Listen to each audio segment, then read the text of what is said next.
Salut toi, c'est Vincent. Dans cette vidéo, je vais répondre à un commentaire que j'ai eu récemment dans une vidéo que j'ai publiée. Donc tu peux la retrouver ici, cette vidéo où j'expliquais les signes avant-coureurs qui sont dangereux si tu les mets en place et qui peuvent potentiellement faire fuir l'homme que tu désires. Donc regarde cette vidéo si tu ne l'as pas suivie.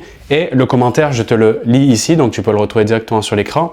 Le commentaire de Anne qui dit, donc plutôt une question: comment amener le sujet et arriver à discuter avec lui de comment on voit notre relation, as-tu des rendez-vous avec d'autres femmes, etc.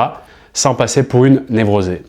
Alors qu'il démontre objectivement par ses paroles et comportements, lui aussi semble tomber amoureux au même rythme que nous. Alors merci Annie pour cette question, c'est une question qui est finalement assez récurrente et je vais l'aborder dans cette vidéo d'une certaine façon. Peut-être ça t'éclairera si tu te poses aussi une question similaire. Pour y répondre, ce que je te propose, c'est d'éplucher la question. Donc on va prendre un bout et on va l'examiner, si on peut faire comme ça. Notamment ce passage que j'aime beaucoup, sans passer pour une névrosée. Tu sais, c'est intéressant de décortiquer le truc en disant je veux un résultat. Donc par exemple, comprendre s'il est OK pour faire une relation avec moi, sans passer par le problème principal qui est là pour le coup, j'ai le sentiment d'être névrosé parce que finalement quand j'exprime ça, c'est que c'est un constat que je fais de moi et avec lequel je ne suis pas à l'aise. Quand j'entends ce passage, ça me ramène à une idée simple que je te soumets ici.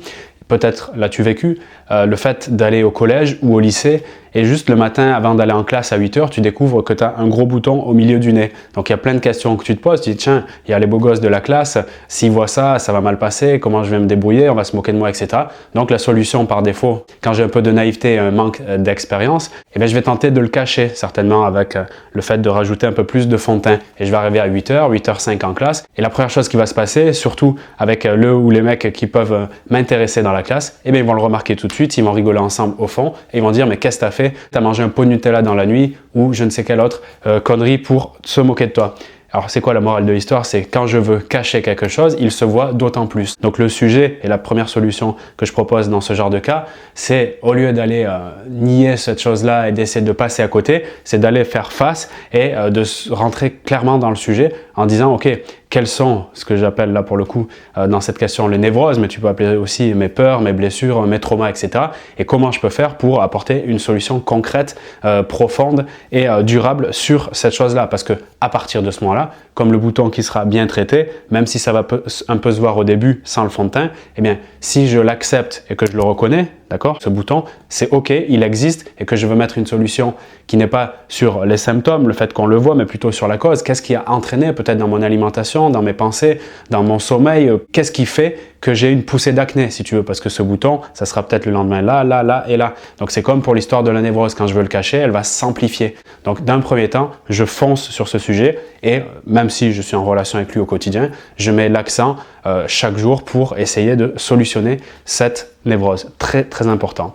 La deuxième chose que je veux te partager par rapport à cette question, qui est à mon avis une question clé, c'est que la réponse, et c'est souvent le cas, je le constate, se trouve tout simplement dans la question. Quand je dis qu'objectivement, il démontre par ses paroles et ses comportements qu'il semble tomber amoureux et en plus au même rythme que moi, je suis simplement en train de dire, il fait exactement ce que je veux. La seule différence, pourquoi la question existe, c'est que j'aimerais qu'il le dise. J'aimerais qui signe ce contrat de confiance, qui l'encadre le truc. C'est ça le chaînon manquant qui fait poser la question. Par rapport à ça, je te fais simplement un rappel, ou peut-être le découvres-tu dans cette vidéo, du niveau de hiérarchie de la preuve ou de la démonstration. C'est comme si tu voyais un triangle comme ça, en te disant que ce qui est le socle, ce qui fait vraiment dans le long terme la grande différence, c'est les actions et les comportements qu'il va effectuer de manière récurrente, c'est-à-dire qu'il va faire plusieurs fois et répéter, qui vont aller dans l'horizon de sens, c'est-à-dire la direction, et bien qu'il voit une relation importante avec toi, qu'il se sent bien et qu'il a envie de continuer et que tu sois la seule qui compte pour lui.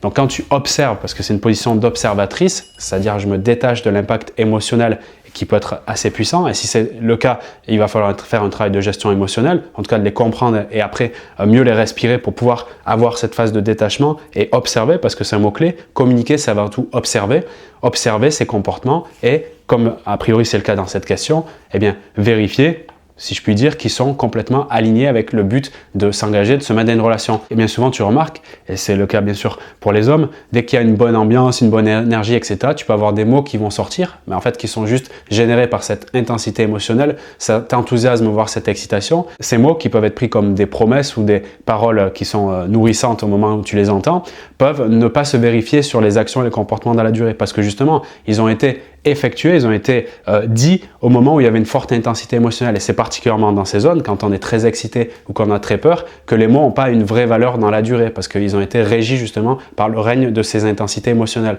C'est pour ça qu'il est très intéressant d'arriver vers ce détachement, cet apaisement qui lui permet d'avoir une vision beaucoup plus claire sur les mots et sur les paroles qui vont être effectuées. Donc c'est très important de le voir de cette façon à mon avis. Je vais t'apporter un autre regard, peut-être une autre solution pour toi dans cette vidéo concernant cette question, en commençant par te rappeler un truc très important, c'est que tu vas renforcer ce que tu vas souligner. Quand je dis souligner, c'est ce que tu vas partager, préciser, ce sur quoi tu vas mettre ton attention, de la lumière et de l'expression. Donc tu vas le faire grandir dans la notion de renforcer. Donc fort de ton observation, si tu constates, comme c'est signifié par Annie dans ce commentaire, qu'il a des actions, des comportements qui semblent montrer qu'il est amoureux ou qu'il tombe amoureux, en tout cas qu'il se rapproche de toi, un truc qui est très puissant pour l'homme en face, plutôt que de lui soutirer des mots s'il veut s'engager, s'il veut rester dans la relation, ce qui est beaucoup plus puissant, c'est d'aller exprimer, valoriser, égale souligner ce qu'il est en train de faire quand tu constates qu'il va vers des sentiments amoureux.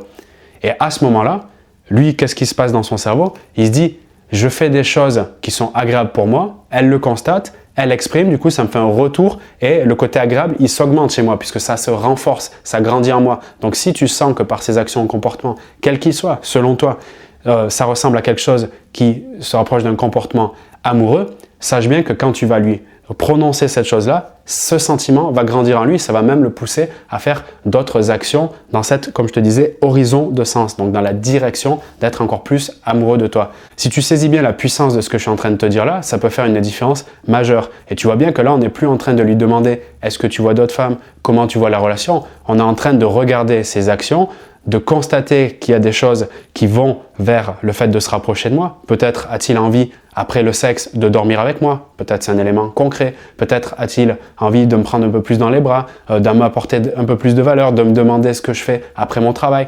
Tu sais bien qu'on pourrait faire des vidéos entières sur ce sujet, et j'en fais et je continue à en faire. Mais revenons sur le concept clé qui est dessous, qui est pour moi un des piliers majeurs de la relation d'amour, mais d'amour avec un grand A, pas simplement amour de la relation sentimentale, à savoir le fait de valoriser, tu sais, c'est inverser cette tendance naturelle qui est de critiquer, de reprocher, de mettre en lumière ce qui ne va pas et qui n'est pas agréable. Et là, c'est en face de toi, c'est un être qui grandit, qui se sent de plus en plus épanoui. Bien sûr, si tu découvres ça, ça peut être surprenant.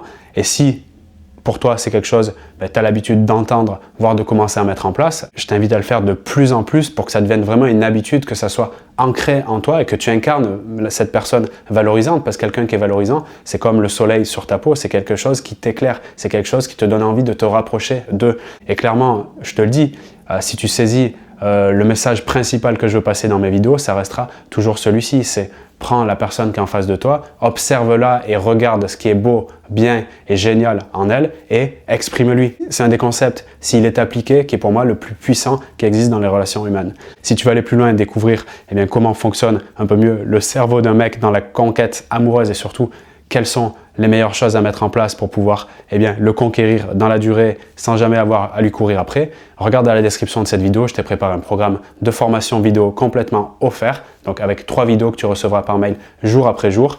Et encore merci Annie pour ce commentaire qui a inspiré grandement cette vidéo comme tu l'as constaté, et merci à toi d'avoir suivi jusqu'au bout. Je te fais un gros bisou et je te dis à très vite pour d'autres vidéos. Salut à toi.